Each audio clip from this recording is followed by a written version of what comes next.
মানুষের হায়াতে জিন্দিগি,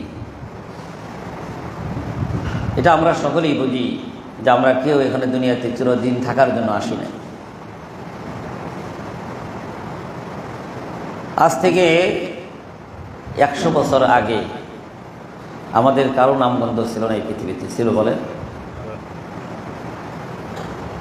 আজ থেকে 100 বছর আগে যাদের মাধ্যমে আমরা দুনিয়াতে আসছি, খুব বেশি হলে আমরা দাদা এবং দাদি পর্যন্ত দোয়া করি কিনা বলেন? আপনারা বলতে পারবেন কিনা জানি না, আমি নিজেরও হয় না, আমার দাদার মা বাবার জন্য কি দোয়া হয়?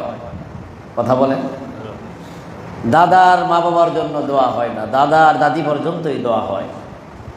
তাই আমি যদি যেদিন দুনিয়ার থেকে বিদায় নিব, আজ থেকে 100 বছর পরে যদি আমার আওলাদগণ বেঁচে থাকে, তাহলে হয়তো আমার নাতি পতিরা হয়তো সর্বোচ্চ দাদা দাদির জন্য দোয়া করতে পারে। কি বলেন, ঠিক কিনা? এরপরে আর এই প্রজন্মের কথা আর কেউ মনে করবে? তাহলে যে প্রজন্মের কথা মনে করবে না, সেই প্রজন্মের জন্য আমি কত কিছুই করে যাচ্ছি। হালাল এবং হারামের চিন্তা কখনোই করি না, এগুলো নিয়ে বাবারও সময় নাই। আমি যে ঘরে থাকবো, এই ঘরে কতদিন থাকবো সেই নিশ্চয়তাও আমার নাই। অথচ আমি প্ল্যান পাস করেছি 100 বছরে। কত বছর? 100 বছরে। এটা আমার নিজের চোখে দেখা। আপনি অনেকে দেখছেন যে বিল্ডিং করছে, বিল্ডিংয়ের কাজ সম্পন্ন প্রায়, এই বিল্ডিংয়ে উঠবে, কিন্তু আল্লাহর মধ্যে এই বিল্ডিংয়ে একটা রাত্রিও সে থাকতে পারে না। এরকম ঘটনা আছে কিনা বলতে? আছে না? অসংখ্য ঘটনা এইভাবে আছে। অথচ আমার কত স্বপ্ন যে আমি বিল্ডিং উঠবো, রাত্রি যাপন করবো, আপনজন নিয়ে থাকবো, কিন্তু খোদার মর্জি সেটা আল্লাহ তাআলা পছন্দ করেন নাই।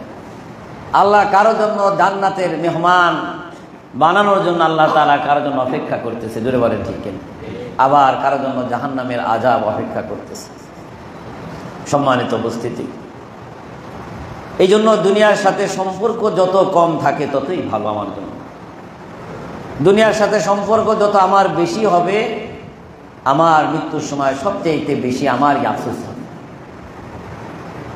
দুনিয়ার সাথে আমার সম্পর্ক যত কম থাকবে, মৃত্যুর সময় আমার কষ্ট আর আফসোস তত কম হবে। জুড়ে বলেন ঠিক কিনা? এই জন্য সম্মানিত উপস্থিতি, মৃত্যুর জন্য আমাদের সকলেই প্রস্তুত থাকা চাই। মৃত্যুটা এটা মুমিনের জন্য আল্লাহর পক্ষ থেকে তুহফা, হাদিয়া। জুড়ে বলেন সুবহানাল্লাহ।